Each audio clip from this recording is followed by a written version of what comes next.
Yan po si G.I. Jane, pinakamakulit na pusa. Ay, nako.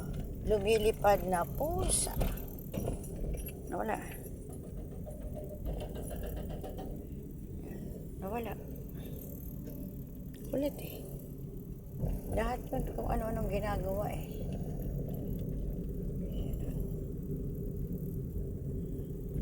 At yung nagpapadede, ginugulo. Yung may sakit. Ito po yung may sakit. Naming baby, ginugulo. Ayan. Kami po ay pabalik ng city vet. Pinainom ko muna siya ng gamot. Sayang kasi yung oras na pag-aantay namin, yung 1 oras. Nag-first aid muna ako. Baka sakali. Diba? Nagpapala eh. Buhay ang pinag-uusapan. Hindi na makaantay kapag buhay. Yan ang hindi nila nauunawaan. Hindi ko nakita sa kanila yan. Ginagawa ko ng pag-aalala sa mga kanya. Wala sa kanila. Pwede ang basta gumamot. Magpaano. Yun lang. Walang puso. Nakasama. Pag sinabi nila, pati yung pusa, wala nang pag-asa. Pero yung pusa, sinabi nila, wala nang pag-asa. Pinapaiwan na sa akin. Ayun. Kanina, humingi na siya ng pagkain. Although, sardinas na ang gusto niya. Yung sardines na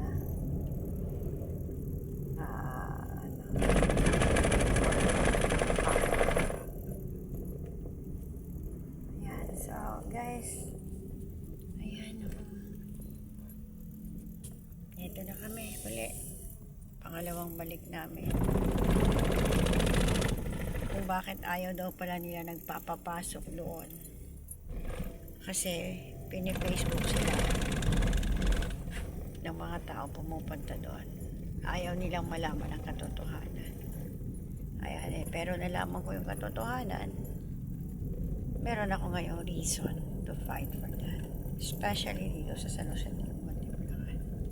Pero itong area na to is for the government. I don't know kung pinaupahan to o pag-aari ng property ng gobyerno.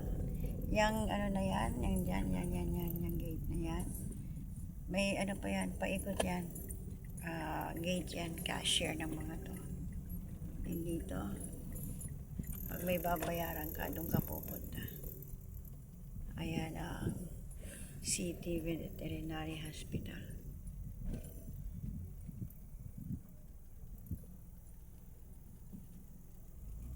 Ayan, nandito na tayo ulit.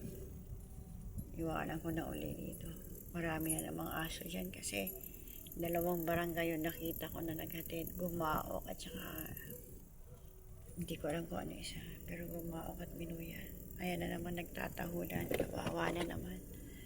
Actually, ayoko marinig ang tahol nila kasi automatic yan. Papatayin din nila. So sad. Hindi silang pro-life ng aso. Gusto nilang patayin lahat ng aso dito sa San Jose.